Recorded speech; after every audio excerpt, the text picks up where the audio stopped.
Hi, welcome to the Sifu Mimi Chan Show. Thanks for joining the conversation.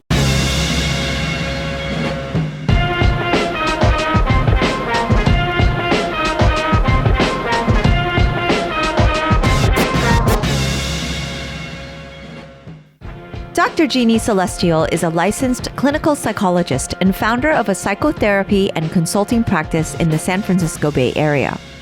Dr. Jeannie integrates somatic, brain-based, and culturally rooted approaches to treat trauma and facilitate radical, holistic wellness, specializing in Filipinx and global majority communities. May is AAPI Heritage Month and Mental Health Awareness Month. We discuss ways to overcome the stigma regarding mental health and therapy. Dr. Jeannie also shares best practices for self-care amidst all the ongoing anti-Asian hate crimes and gun violence. As always, please rate my podcast on your platform of choice and share it with others. If you would like to support with a donation to help keep this podcast going, you can become a patron of the show by visiting my website or patreon.com/SifuMimiChan. I appreciate you. For comments or suggestions, reach out on social media at SifuMimiChan. Now, on with the show. Hello, Dr. Jeannie. Thank you so much for joining me on my podcast today. Thank you for having me, Mimi. I'm very excited to have this conversation. You and I have been going back and forth a lot. And being that this is AAPI Heritage Month, but also Mental Health Awareness Month, I was very excited and honored that you take the time to come and talk to me, but especially given the events of so many of the recent shootings and a tragedy that actually I have to acknowledge just happened today in your neighborhood. And we'll definitely take some time to talk about that and to honor that and get into that discussion. But, so that it allows us to heal as well as those listening and also for people to learn. But before we jump into the heavy stuff, I'd love for you to just share with our listeners a little bit about you and where you grew up and your background so we can get to know you a bit. Yes, thank you. Let's see. So I am Dr. Jeannie Estella Celestial. I'm a licensed clinical psychologist. Celestial is a Filipino surname from Cavite, Philippines. And Estella is my mother's maiden name from Cebu, Philippines. My parents migrated to the Chamorro island of Guahan, also known as Guam, in the Pacific Islands in the 1960s. And my sister and I were born there. And then we migrated to the land of the Carquin people here in Northern California, also known as Vallejo. And I have been a settler here on Turtle Island, also known as America, as a second generation child of immigrants. Wow. I've already learned so much within the first minute of your conversation. So thank you for that. Beautiful, just beautiful. And did you always know that you wanted to study psychology? What was your draw to it?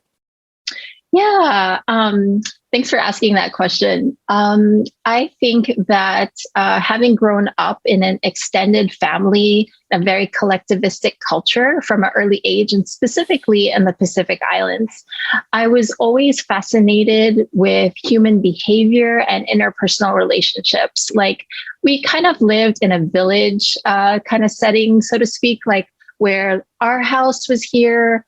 Right next door was my mom's sister and her family, and right across the street were my grandparents. So I could be easily in 4 different houses in one day, taken care of by my aunts, uncles, or cousins. And it was such a colorful, vibrant life in my early childhood from 0 to 5.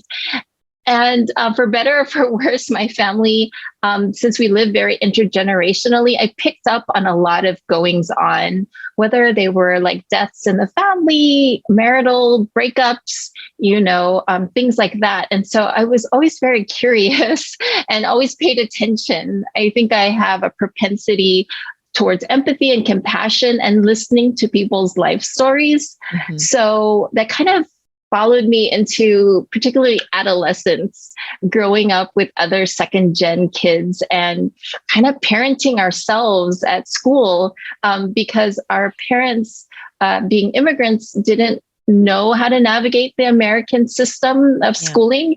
And so my peers and I kind of took care of one another.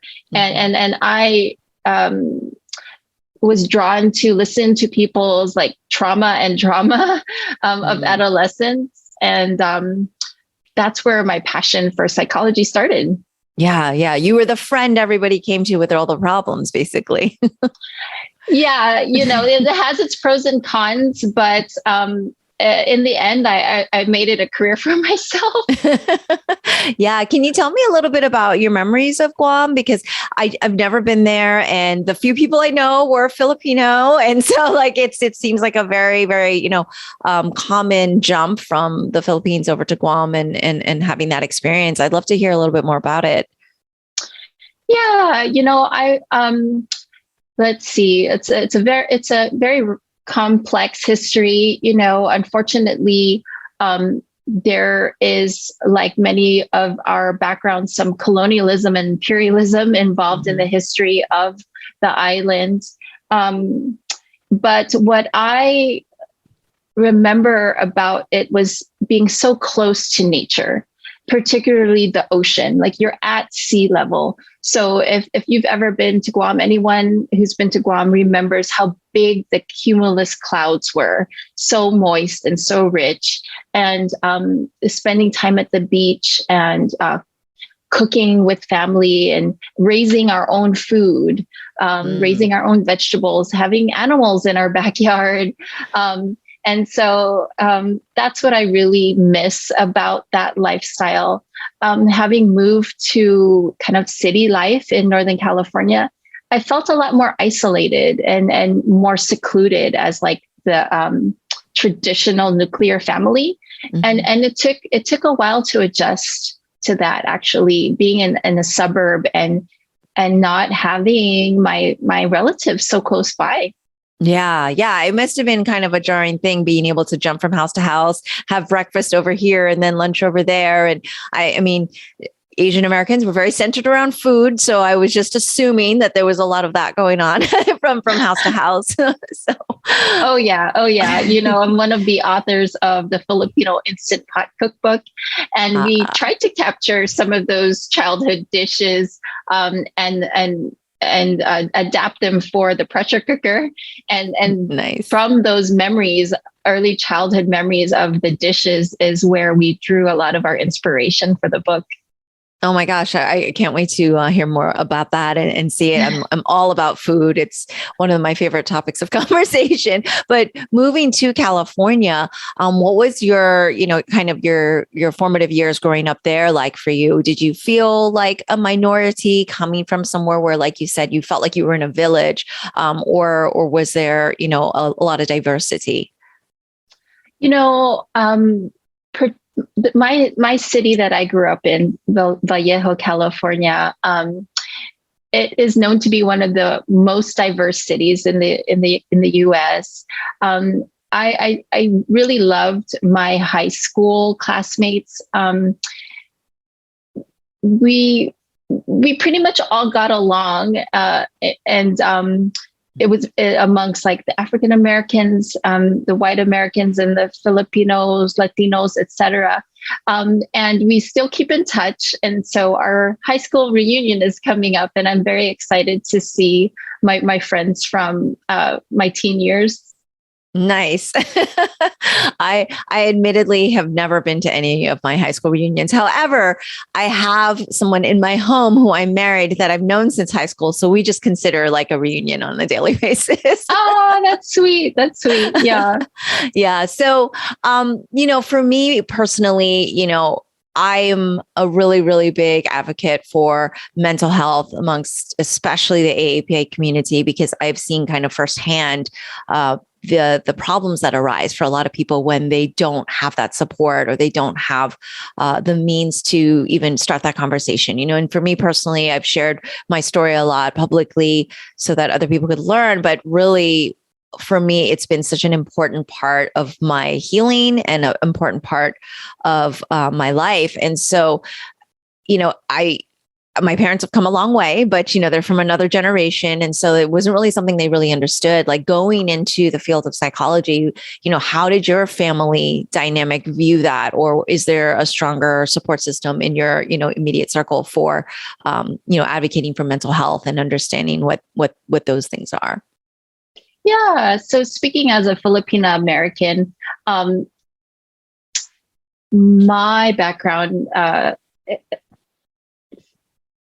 comes from like the intersection of being Filipino and Catholic, particularly. Mm-hmm. And so I think that combination kind of created certain dynamics about mental health. So let's talk about the Filipino side. I was just listening to a podcast on NPR where my colleague, Dr. EJR David of Anchorage, Alaska, was talking about this notion of kapwa, which is an indigenous Filipino value of shared identity and being in community. And it's meant to preserve harmony and unity within the family and the community. And with that notion, I think related would be to keep problems inside the family and not air them out for others to see, because it could bring shame to you or the family.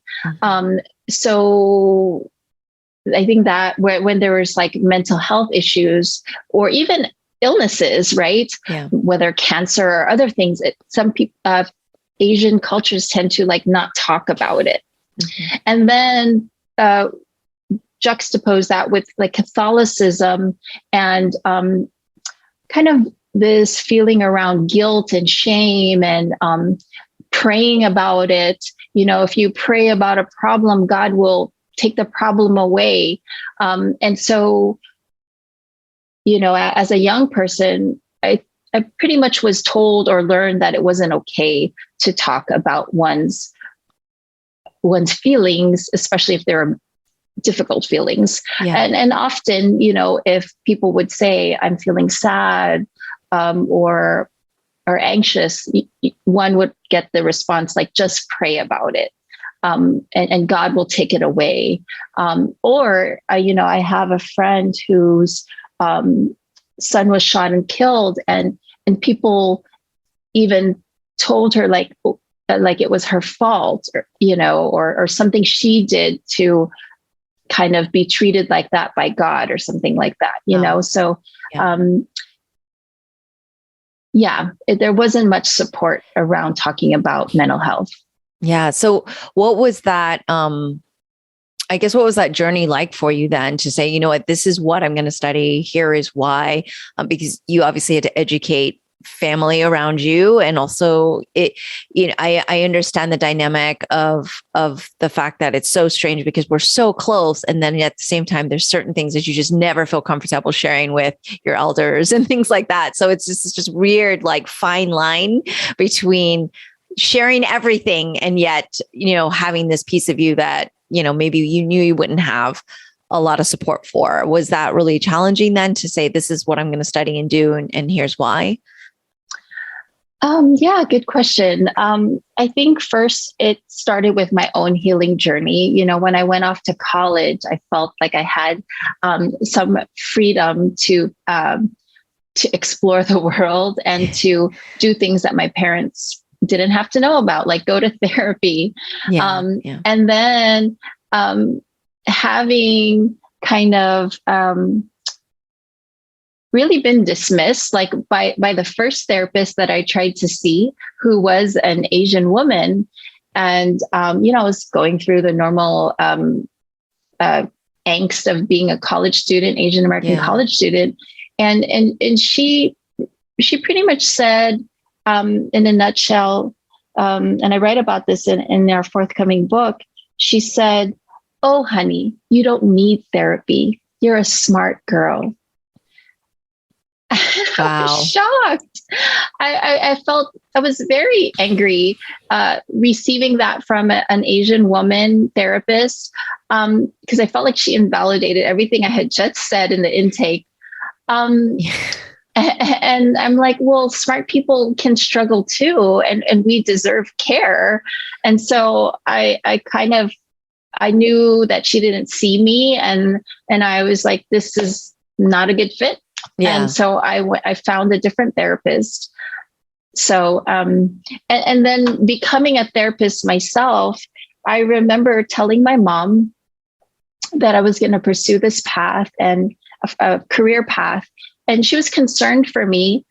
She was worried that I would take my clients' problems home with me, and that it would affect my own mental health, which is a valid concern. Right. But I wish maybe there was a little more support first, and then like, have you thought about this? How are you going to take care of yourself, et cetera?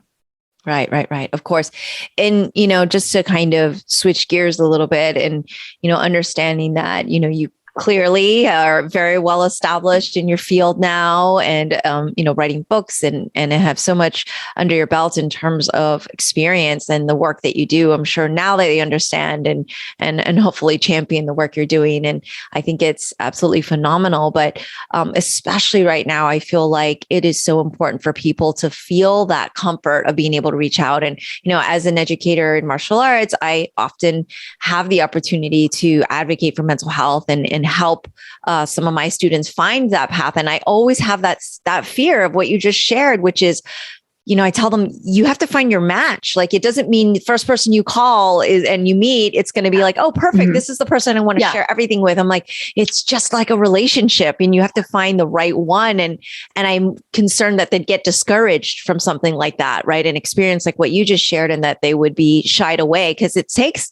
kind of a lot, because they have to come up with the idea on their own that this is what they want. You don't tell people, hey, you have to go to therapy. But so yeah, thank you for sharing that, because that certainly is just, I think people don't realize it might take you several times before you find that connectivity with someone. And, especially now where the Asian American community is really under attack. And, this is not new. This is, of course, things that have been going on historically. This has been something that's always been there. However, now we see it. We see what's happening in the media. There's a light that has been shined onto all of these issues, but we've definitely seen a rise since the pandemic, right? We've seen a rise of the fear of Asian Americans, the misconception that we are not American.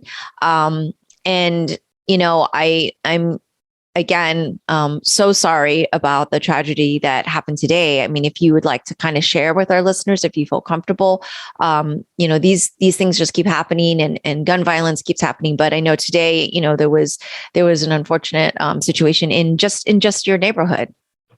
Yeah. First of all, I just want to say that, particularly around anti-Asian Pacific Islander hate, I think it's important to be in solidarity with Black and Indigenous communities, because racism is deeply embedded in the fabric of U.S. history and society. And so colonialism and this fallacy of white supremacy affects us all. And I feel like that is truly the root of what is a public health crisis of racially motivated crimes, and domestic terrorism. And so, but this is not new, since 1492, when invaders came to Turtle Island, to what is now known as America. This has been happening. And one of the folks that I've been learning a lot from in the past couple of years,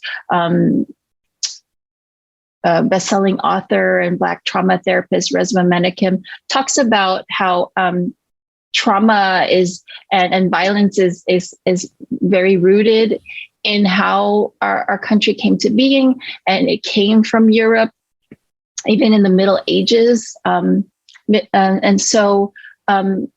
Kind of this notion of hurt people, right? Trauma gets reproduced. And, but I also believe that healed people heal people. and that we as wounded healers can propagate, can nourish, can foster hope and healing. And that's kind of what I believe to be my calling.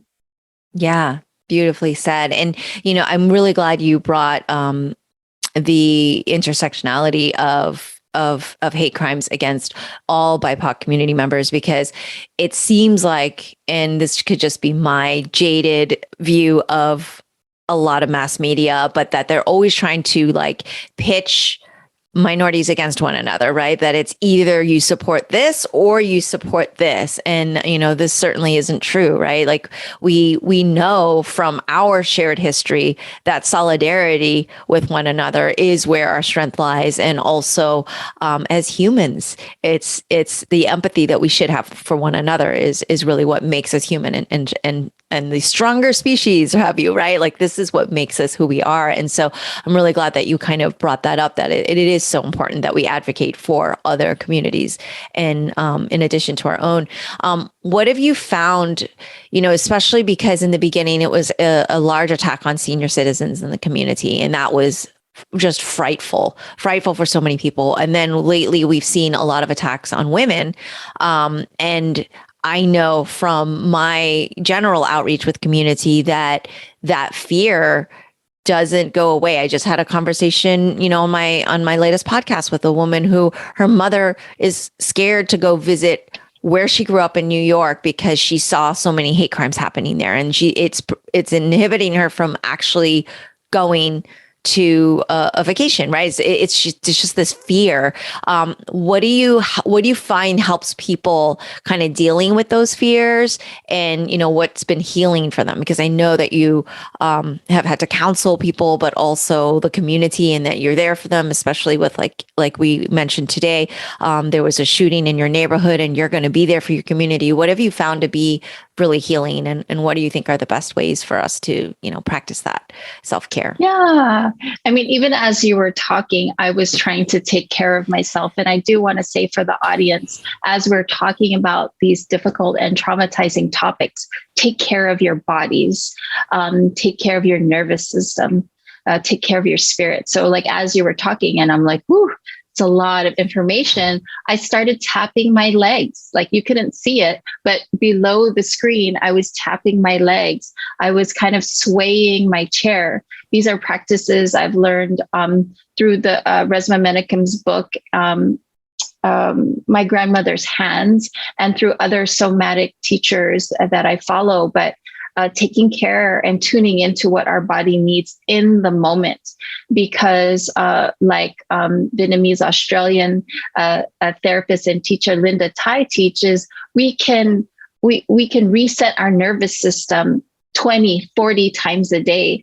And given the amount of stress and trauma that we experience every day, I'm constantly trying to reset my nervous system from the moment I wake up till the moment I go to sleep. And that's just the reality of living, number one, in a global pandemic, where everywhere we walk and go and are could be life-threatening. Things are better now with the vaccines and such, but it's, we still have to protect ourselves from this invisible thing, which is a virus. And then also the racism that we're immersed in. So, particularly with my personal platform, which I'm calling Radical Holistic Wellness, we have your question was about taking care of ourselves. So radical because Dr. Allison Tintianco Cubales and community responsive education teach, we have to be rooted. We have to be rooted in our culture, and also radical in a sense of being counter the mainstream and doing something progressive that in order to take care of ourselves. Holistic, which is something I like to bring in because it tends to our body, mind, and spirit. And so sleep is so important, drinking water, avoiding sugar and refined carbs, spiritual care, community care. getting out in nature, moving our bodies, therapy, if that's your thing, and church or faith groups, if that speaks to you, music and dance. So, and for you, martial arts. So being very holistic in our self-care, and then wellness. It's not just about the individual, but the community that we belong to and that we are a part of. So that's kind of in a nutshell how I think we can take care of ourselves during this tough time. Radical, holistic wellness. I love it. I love it. And I know you kind of explained a bit about it earlier and you were kind of sharing, but you specifically also integrate somatic, brain-based, and culturally rooted approaches to trauma. And that is one, very impressive, but I would love for you to kind of break that down a little bit more, not just for myself, but for our listeners, so they can understand, like, there isn't just a one-way approach, right, to healing. And if you could share a little bit about your specific methods, in addition to what you just shared with the radical holistic wellness. Yeah. So it's been, pretty much like a 20 to 30 year journey in kind of honing my approach to caring for my clients. I think I took the very traditional route, like being a psychodynamic therapist and psychodynamic theory coming from like Freud and psychoanalysis, right? But as a psychodynamic therapist, and then studying what we call attachment, where the child's attachment to their primary caregivers creates how they see themselves, other people in the world, right? And that got me interested in neurobiology and neuropsychology in the brain, which led me then, after my master's, to a PhD in clinical neuropsychology and mindfulness. And then after that, circling back to my Filipino indigenous roots and trying to reclaim some indigenous practices and spiritual practice. So it's been a real journey, a circle coming back to my roots. But I think it's important, like Lilia Comas Diaz says, to be bicultural, bilingual in our approaches to therapy.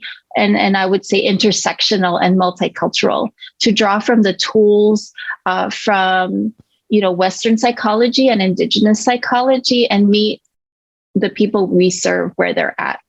Mm-hmm. Yeah, that's so fascinating. And because I work with a lot of children, and one of the things that I'm actually really passionate about is, the solution to a lot of the anti-Asian hate crimes is education, right? And so one of the things I've been doing here, I'm state lead for Make Us Visible Florida. So we're trying to incorporate AAPI history inclusion so that we can get this into schools. It's something I didn't get to learn about, being able to see ourselves represented in the textbook, in the classrooms would be so meaningful. And it would change things. It would be the path to what I think is change. But a lot of times I have difficulty answering the question of why this is happening, right? So I'll have kids say, well, why is there racism, or why are the elderly and people being attacked? Why are these things happening? Like, what do you find to be effective in explaining to children what these horrible tragedies that are happening, and to make sense of it, but also be honest with them? Because I always feel like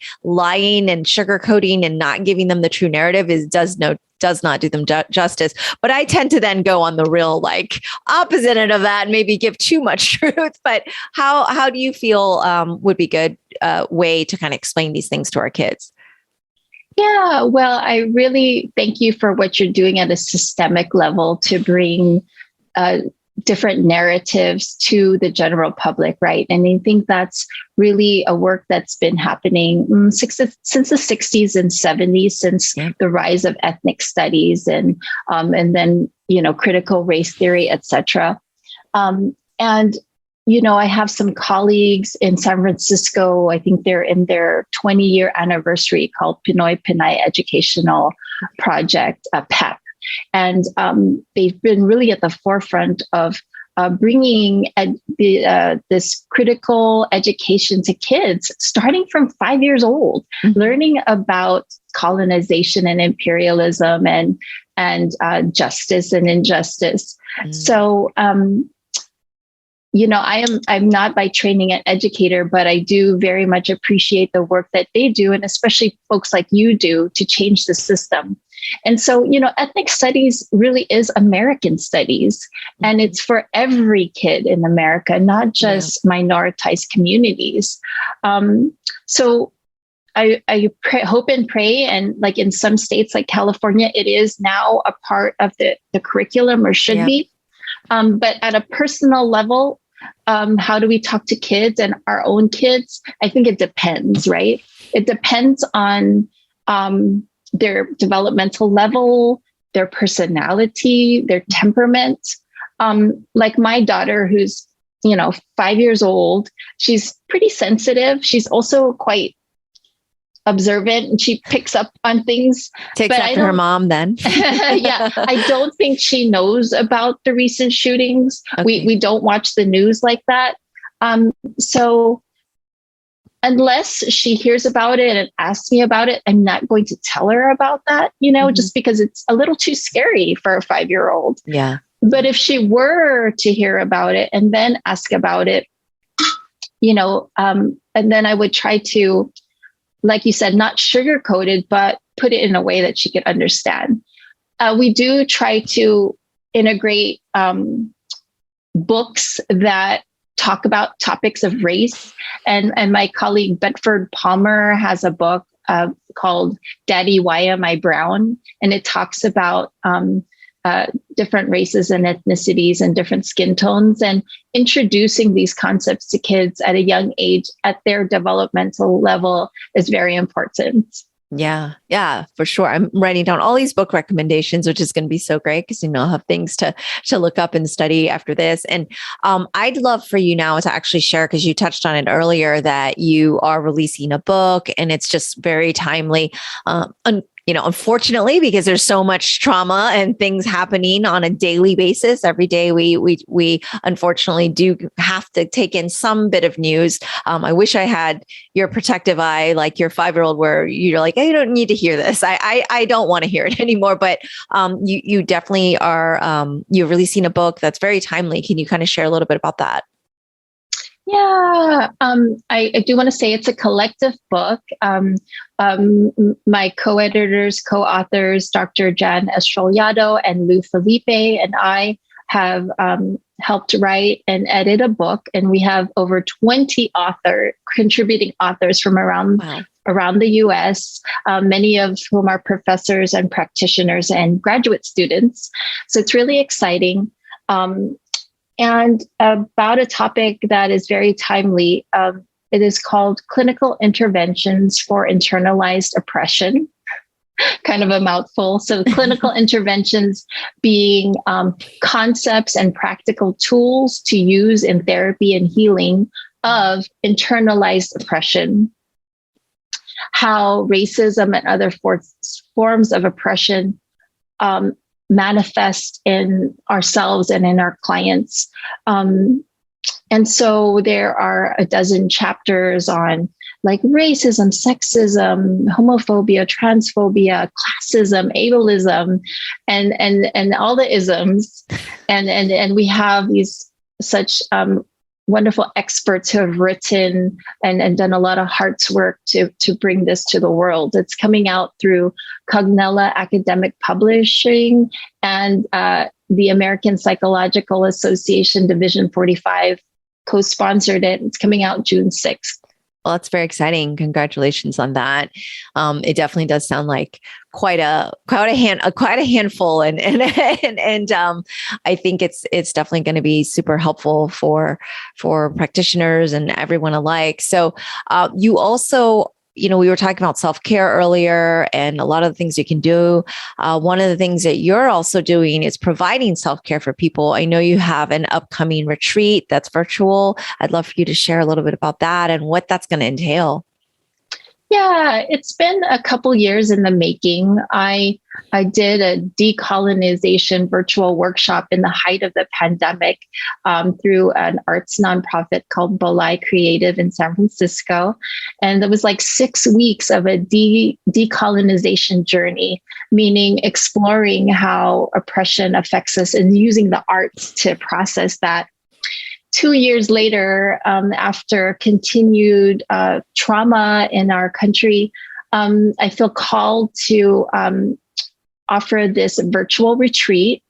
It's called Embodying Our Truths, Healing from Anti-Asian and Pacific Islander Hate. The link is tinyurl.com/embody truth. And I hope you can share that with folks. But absolutely, it'll be linked here. Yeah, it'll just be a couple hours in a virtual space on June 18th from 3 to 5 Pacific, where people can come together, learn and heal together, and really embody our truth, right? Because having spoke to folks like you and Jason Chu, who introduced us. Yes, and shout out to Jason. Yeah, and Russell Jung, of one of the co-founders of Stop AAPI Hate, and Helen Su, a therapist at Stanford, and also the Korean American Miss America, Emma Broyles. We had a panel a couple weeks ago through Asian Mental Health Collective, and talking about how do we heal from these racist stereotypes. Yeah. And I thought about, well, one of the ways is just to be ourselves, to embody our truths. So what does that mean? To filter out all of the messages of what this myth of white supremacy says that we need to be or look like or do, and just be our true selves and all that God, our ancestors created us to be. Just like you know, had you not followed your path as a martial artist, we would not have all that you bring. So yes, I would love to hold space for people to just embody their authentic selves. Yeah. And I'm definitely going to link that here so people can jump into it and sign up for it and learn more about it and learn more about you and all of the work you're doing. I mean, and in closing, you know, this is AAPI Heritage as well as mental health awareness. So I know you're very busy. So thank you again for your time and everything. But, you know, how do you honor AAPI Heritage? What does it mean to you personally? Yeah. You know, the thought came to me that it is really a lifestyle. Like the fact that, you know, as I was preparing for this talk and then my phone was blowing up of, you know, my Filipinx colleagues texting each other and trying to brainstorm how we can respond to this tragedy in Oakland. And how we can be there for one another and our community. And I'm like, this is my life. This is what I do. This is what I breathe. You know, my colleagues, Dr. Alison Tintiangco-Cabales and other writers talk about Pinayism, which is kind of this, it's like there's feminism, womanism, mujerism, and then Pinayism, this state of being a Filipina woman.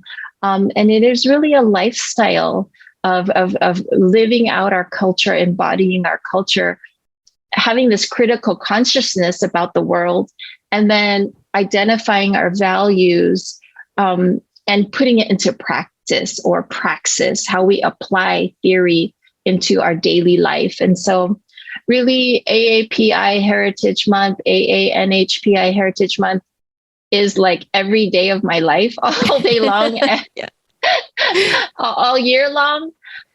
But yeah, it's nice to have this like 1 month to showcase, celebrate with one another, and to meet people like you, and really think together how we can make this world more just and a place of healing. Yeah. Yeah. So beautifully said. I think feel the same way. Like I didn't ever really recognize it as some, oh my gosh, it's May, so now this happens, right? It's nice to have that awareness, but like you said, it's kind of a daily thing of who you are and what you do, and you're always, you're always representing, right? And so but it's interesting because I get asked that question a lot too, and I'm like, oh, that's kind of a interesting question, like what do you do to honor it and how do you think about it? And it's like, I never really overthought it. Right, you never really overthink it. So one of the reasons I was so excited to meet you and have the opportunity to talk to you is because of that kind of meeting of AAPI Heritage Month with Mental Health Awareness Month. And I thought it's just perfect because I feel like they need one another, especially coming from a background where I was very scared to tell people that I did therapy or even, share with my parents. And of course, it stemmed from my sharing my story of the childhood sexual abuse and that kind of it's one of those things where people are like, oh, well, then it's okay you did therapy because it was for a trauma. But I'm like, I actually did therapy for a lot of other reasons as well. But there's a stigma to why someone needs therapy. And if there was something really bad, then maybe it's okay, right? And I'd love to normalize it so that people know that that is just part of self-care. That is just part of like exercise for the brain. I say, well, you don't get embarrassed about having a trainer or going to the gym or doing Kung Fu, right? You don't feel embarrassed, but people still feel that weight, I think, especially as Asian Americans. What would you say to any, Asian Americans that are listening, Pacific Islanders listening, like, how can you make it feel like it's okay and it's normal? It's normal to be, aware of mental health and want to take care of your mental health. Yeah. First of all, thank you for sharing about your history. And even though we just met, I'm proud of you for pursuing your healing. And thank you for advocating for our community. I'm hearing my daughter's voice in my ear when she's like, Mama, is such and such a doctor for feelings too? Because I think there's a book, or I don't remember. When I was working with kids, I heard this phrase, being a doctor for feelings. And so, from the mouth of babes, right? I try to explain it like, if you had a toothache, you go to a dentist. If you have a footache, you go to a podiatrist. And so there are these doctors for feelings that we can go to for, stress, anxiety, grief, trauma. And if we just have something we want to talk about, unfortunately, some insurance won't pay for that, but there are people you can go to if you just want to talk about which college to go to, or should you break up with your partner. And I think one of the gifts of the pandemic and one of the gifts of this horrible time of racism is that it has really highlighted the importance of mental health care, mental health services, and normalized the fact that we are all not okay and we all need support. And so that's why you see a rise in the need for mental health services now, and kind of like this dearth of enough therapists to go around, because everybody could use a therapist right now. And it's normal now for everyone to need one because we've been having such a rough couple of years. Yeah. Yeah, absolutely. And, I just want to thank you again for all of the work you're doing for the community. I know you've been doing a lot of these interviews and panels and having this conversation over and over and over, but it really does. I really believe it makes a difference, especially if one person hears this and says, you know what, it is okay. I can make that phone call, or I can reach out or do something for myself. And so I thank you for that. Is there anything else you'd love to share with our listeners before I let you go on with your day? I know it's been a really, really long one, and I want you to have your own self-care too. But if there's anything else other than, definitely check out the book and the link. I'll make sure I link that here for the virtual retreat. But I don't know if that commercial made it out to you, but the hair club for men or something, where it says like, I'm not only the president, but I'm a client or something. Anyway, I just want to say, like, I myself, I'm a consumer of therapy, and that especially in this pandemic and bodily changes, like womanly bodily changes and stuff like that, I have sought therapy. There's a video out there through Filipino Mental Health Initiative where I talk about the death of my father. And so, certain things have come about in my life, and I have used therapy from time to time. I have a therapist now, and it's okay. And it's there for you. It's a tool. And so why not avail of it? You're paying for it. You or your family are paying for it through your health insurance or through the government or wherever you get your insurance. And why not avail of it? Just try it. Absolutely. And like we talked about, you might have to shop around until you find a good fit, because, the research tells us that regardless of modality, like while there are quote unquote evidence-based practices like cognitive behavioral therapy or ACT or DBT, et cetera, it's the relationship that really makes the therapy. So just like finding friends or finding a partner, it might take a while to meet the person that you jive with, that you click with, that you vibe with. And so, it's okay to try out different therapists until you find the right match. Yeah. So your feelings aren't hurt when someone's like, this just isn't working out. It's not you, it's me. No, I would rather they tell me that, because that shows that they're practicing good boundaries, and that they're learning what they need and identifying what their needs are. And why force a relationship that feels like work? It should feel natural. Right. As well as I want to say that there's no perfect therapist, right? Sometimes it can just be good enough, and that's okay. And especially as Asian Americans, we might strive for perfect. And, President Obama would say, we throw out the good for the great. And you don't want to throw out something that's pretty good, because you just like any relationship, you might be happily surprised as you get to know someone that they have something that you didn't know you needed. And so don't be too critical as well. Yes. This is really good advice. And listeners and those watching out here, again, thank you for being a part of this conversation, but there's no better investment than in yourself, right? In whatever capacity that is, whether you're going to, exercise more, eat really well, or like you said, get good sleep, but also, mental health is a big part of that, right? If not the most essential. So if you're investing in yourself, and, it's the best investment that you could possibly make. So, but Dr. Jeannie, thank you so much for your time. Hopefully you come back. We'll continue the conversation. And I learned so much from you during this conversation. I really, really enjoyed our discussion today. And listeners, again, I'm going to link all of those things for you so you can join that virtual retreat and learn a lot more about the work that Dr. Jeannie is doing. So thank you so much, Dr. Jeannie. It was lovely to meet you.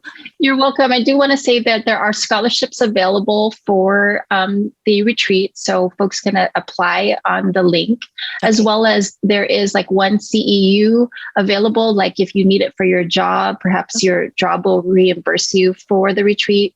And there's like continuing education unit attached to it. So hope to see folks there. Feel free to reach out on Instagram at Jeannie Celestial or drcelestial.com with any questions. And Mimi, let's definitely keep in touch. Absolutely. We'll talk soon. Thank you. That's all for today's episode. Thanks for listening to the Sifu Mimi Chan Show. Please subscribe and rate my podcast on your platform of choice and leave a review. You can become a patron of the show at patreon.com/SifuMimiChan to help keep this podcast going. Follow me and interact on social media at Sifu Mimi Chan on Instagram, Twitter, or Facebook.